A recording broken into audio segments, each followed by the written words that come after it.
It's good to have your company. It's Wednesday morning across Australia, and this is your news today. Euro summer holidays thrown into chaos as thousands are evacuated due to raging wildfires. Check this out. A former Prime Minister caught on camera directing traffic in a Sydney car park. And are you ready for it? The countdown begins to the release of Taylor Swift's brand new album. We'll start this morning with the fallout from the RBA's decision to hand down a third interest rate cut in 6 months, trimmed 25 basis points to 3.60%. Michelle Bullock is warning there could be hip pocket pain for Aussie families on the horizon. Today, federal politics reporter Liz Daniels is in Canberra. Liz, good morning. Good morning, Sarah. Productivity is the government's buzzword, but for your budget, it is now a warning word. The Reserve Bank delivered that relief to households yesterday, slashing interest rates by 0.25% to 3.6%, a cut that will save average mortgage holders about $100 a month. But with the good news came the bad. Forecast productivity gains have been revised down. Governor Michelle Bullock saying that threatens wage growth, which puts a handbrake on our living standards. The Treasurer's got his economic reform roundtable starting next week. It's aimed at turning all of that around, and he's coming up live on Today. Sarah. Thank you, Liz. Let's bring in Nine Money editor Effie Zahos, who is in the studio to break it all down. Effie, let's talk about this in terms of households. What impact does this have on us? Yeah, Sarah, the situation here is that the RBA has one lever to actually get spending going, and that will help productivity, and that's what they want us to do. And the cash rate's gone down. So what that means now, as Liz points out, about $100 for the average mortgage. If you're on $600, it's about $90.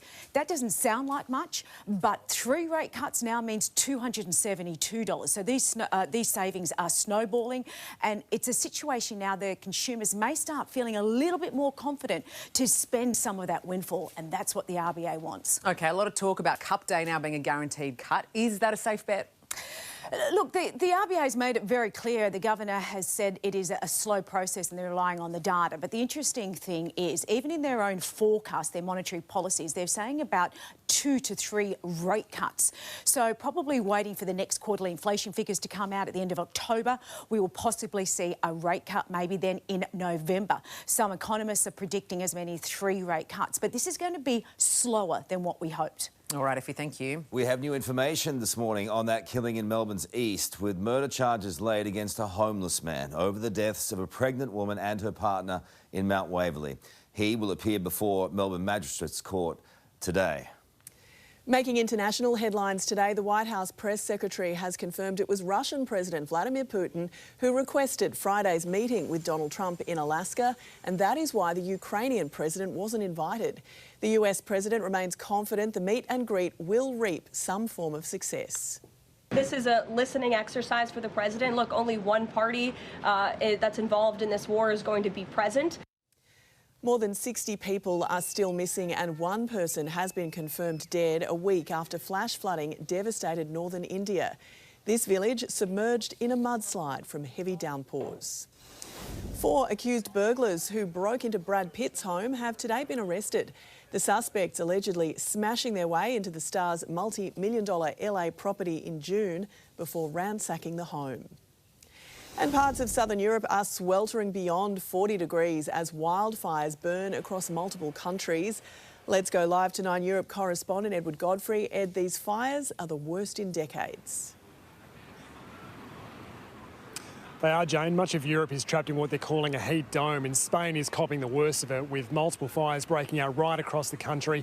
A big one near Madrid forcing thousands to flee their homes, and sadly a man there has died from serious burns. The military has even been brought in to help firefighters tackle those blazes. There have been fires too in neighbouring Portugal, so too over in Albania and in parts of Greece and in Turkey. This heat wave being felt right across France as well, and here in the UK we had a top of 34 degrees today, which is pretty high by the UK standards, Jane, and health alerts are in place. Edward, thank you. Developing news in Western Sydney this morning. 3 men are in custody after police foiled an alleged plan to use vehicles in a public place shooting last night. Just after midnight, Strikeforce Raptor stopped a black Kia on the M4 at Blacktown, firing beanbag rounds before arresting the 22-year-old driver and a 17-year-old passenger. Minutes later, a 36-year-old man was arrested in Granville. A young man has died in a snowboarding accident at a popular New South Wales ski resort. The 22-year-old was riding through one of Perish's valleys, advancing terrain parks just after 2:30 p.m. yesterday when he crashed. In a statement, Perish's Vice President has extended their sympathies to the man's family and friends. There are calls for former Foreign Minister Julie Bishop to be removed as Chancellor of one of Australia's leading universities, amid claims she bullied an academic over governance concerns. ANU demographer Dr Liz Allen has alleged her life was made miserable after Bishop wrongly accused her of leaking confidential information. I was bullied into near suicide. I was pregnant at the time of these incidents. In roughly the fortnight following, my much-wanted baby died. I feel no other pathway here but for Vice-Chancellor Bell and Chancellor Bishop to resign. Bishop denies the claims, saying she has always treated council members with respect. Organisers of a pro-Palestinian march will meet with Queensland Police this week after authorities rejected their planned route across Brisbane's Story Bridge. The QPS says the demonstration is unauthorised and has offered 3 alternatives for the August 24 march. Mediation talks will be held with the Justice for Palestinian group. CCTV has filmed a worker being dragged alongside his own ute during a brazen carjacking in Adelaide's northwest. The video shows the worker racing to confront the thief outside an Athol Park business just after 3:30 p.m. Monday, before being shoved to the ground. When I grabbed the door, I asked him, what are you doing? Then he said, off. Then I jumped in and I grabbed him again. I was lucky he didn't drive over me, Wild. It's a good day to be a Swiftie. Taylor Swift has announced her 12th studio album, sending fans into a tailspin. Let's go live to 9 US correspondent and Swiftie, Reid Butler. Reid, good morning to you. What more do we know about this new record?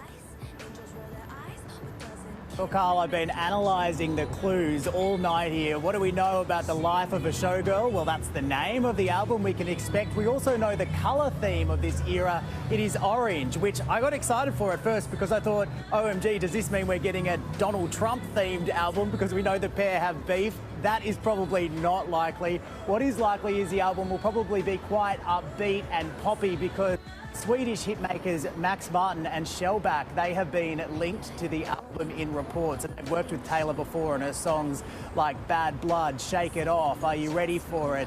And plenty more of those real upbeat ones, which fans would absolutely love.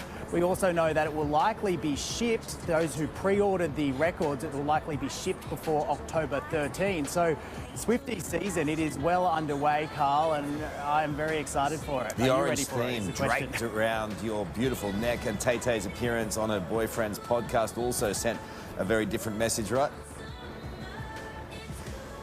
Yeah, so we haven't seen a lot from Taylor or Trav a lot this year at all. They kind of went quiet after the Super Bowl. So when this teaser dropped yesterday that they were going to appear, not only appear on Travis's and his brother Jason's podcast tomorrow, but also she dropped that she's going to be releasing an album. People were so excited. Here are some of my favourite reactions.